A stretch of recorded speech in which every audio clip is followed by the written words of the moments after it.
मणिपुर के मुख्यमंत्री हैं जो हैं वो माफ़ी मांगे हैं मणिपुर की घटना को लेकर के वहाँ की जनता से, क्या कहें, कैसे देखते हैं? अरे जनता जनार्दन है, जनता जज है। और देश के संविधान में धारा 5 में अवसर दिया गया कि गलती हो तो माफी हो, और माफ हो तो जज माफ करते हैं।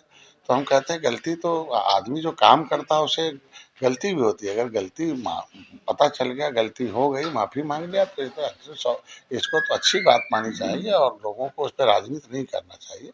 क्योंकि चाहे देर हो सवेर हो, और कोई अपनी गलतियों का एहसास करता हो और जनता के साथ रहता हो और जनता के हितों और मंशा के अनुरूप काम करता हो, तो माफी मांगना कोई बहुत बुरी बात नहीं।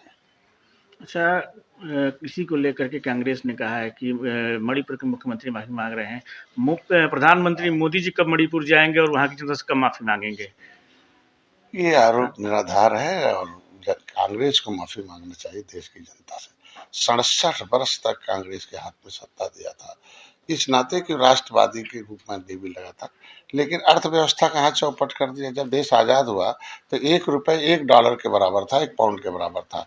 लेकिन अभी मैं इंग्लैंड गया था, स्कॉटलैंड वगैरह गया, तो एक पाउंड ₹100 के बराबर। हमारी अर्थव्यवस्था कहाँ चौपट कर दी।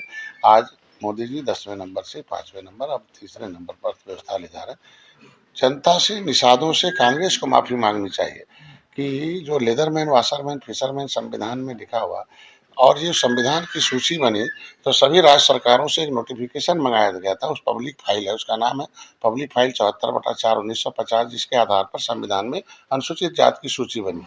और हम इन निषादों का हिस्सा लूटना है, लुटवा कर लेदरमैन को देना हो, तो पब्लिक फाइल ही गायब करा दिया। मुकुल वासनी सैलजा इनके 2 मंत्री थे, सामाजिक न्याय मंत्री थे, उनके खिलाफ हमने संसद भवन नई दिल्ली में मुकदमा लिखा रखा हूँ। तो ये जनता के साथ इतना बड़ा अन्याय कि डॉक्टर जोगेन में क्या कहते हैं, आज के दिन माफी मांगना चाहिए इन्हें कि अम्बेडकर के खिलाफ चुनाव लड़ा है, अम्बेडकर को हराया, ये भी कहा कि संविधान सभा में आएगा, बुद्धिमान है, लिख देगा, शोषित वंचितों का हिस्सा हो जाएगा, हम लोग इस पर राज करेंगे। ऐसी स्थितियों में जो है अम्बेडकर को हराया। डॉक्टर जोगेंद्र मंडल निषाद जो है मुस्लिम कृषक पार्टी के अध्यक्ष से 6 महीने का समझौता था मुस्लिम लीग के साथ। खुलना जसोर जो वेस्ट बंगाल में है, वहाँ से उन्होंने अपने 5 महीने में इस्तीफा दिया। 6वें महीने में डॉक्टर जोगेंद्र मंडल ने अम्बेडकर को जितवा के भिजवाया। दुर्भाग्य से वो पाकिस्तान में चला गया। तो लेकिन आज उसका दंश जो है, इतना गुस्से में कांग्रेस है कि पूरे देश के निषादों का आरक्षण का अधिकार, नौकरी का अधिकार, शिक्षा का अधिकार ही छीन लेगी। मुसलमानों की दशा खराब कर दिया मुस्लिम लीग की वजह से। तो ये है कांग्रेस का असली चेहरा। नियमतः तो कांग्रेस को हम लोगों से माफी मांगनी चाहिए, जनता से, निषादों को विशेषकर मांगनी चाहिए। अर्थव्यवस्था चौपट करने के लिए पूरे देश की जनता से कांग्रेस को माफी मांगनी चाहिए। कांग्रेस अध्यक्ष हैं मल्लिकार्जुन खड़गे, उन्होंने कहा है कि मोदी जी के संविधान विरोधी राज में दलित और वंचित जो है मनुवाद का दंश झेल रहे हैं। एक्चुअल में होता क्या कि जनता को अशिक्षित रखा कांग्रेस ने, लंबे बोगस वोटर पैदा किया। लिखा था 10 साल में सब शिक्षा दे दिया जाएगा, लेकिन जब सुप्रीम कोर्ट ने ऑर्डर किया तब सर्व शिक्षा अभियान चालू किया। लेकिन उसमें भी एक कानून बना दिया कि शोषित वंचित के बच्चे सरकारी स्कूल जाएंगे लेकिन इम्तहान नहीं देंगे। जब एग्जाम नहीं देंगे तो मेरिट नहीं होगा। मतलब शिक्षा दे दिया, ज्ञान छीन लिया। ऐसे में इनको भरमा के संविधान के नाम पर वोट लेने का अभी थोड़ा सा आंशिक सफलता मिल गई। लेकिन सही सही बात अब जनता जान गई है कि यह केवल नारा लगाते हैं संविधान और उसे। पिछड़ा वर्ग आयोग का गठन क्यों नहीं कांग्रेस ने किया? पिछड़ा वर्ग आयोग का गठन मोदी ने किया। उच्च शिक्षा में पिछड़ों का प्रतिनिधित्व नहीं था, मोदी जी ने दिया। अभी डॉक्टर इंजीनियर बनने का अवसर मोदी ने दिया।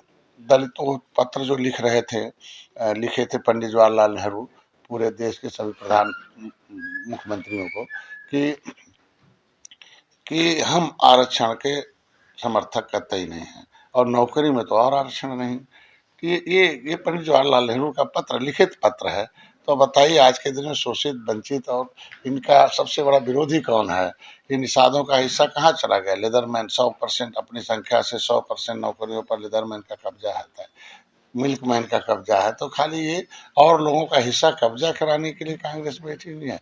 इसलिए इस तरीके से कांग्रेस को तो कुछ भी बोलने का, कांग्रेस अगर है तो हर पार्टी को अपनी अपनी पार्टी का प्रचार करना चाहिए कि हमने ये किया, हमने ये किया, हमने वो किया, हमने ये अच्छा काम किया था। अपने अच्छे कामों का प्रचार करना चाहिए, क्योंकि जनता जज है, जनार्दन है, और जज फैसला ले रही है जनता की नहीं कांग्रेस ने कुछ किया नहीं, इसलिए इन्हें हटाओ, मोदी को लाओ।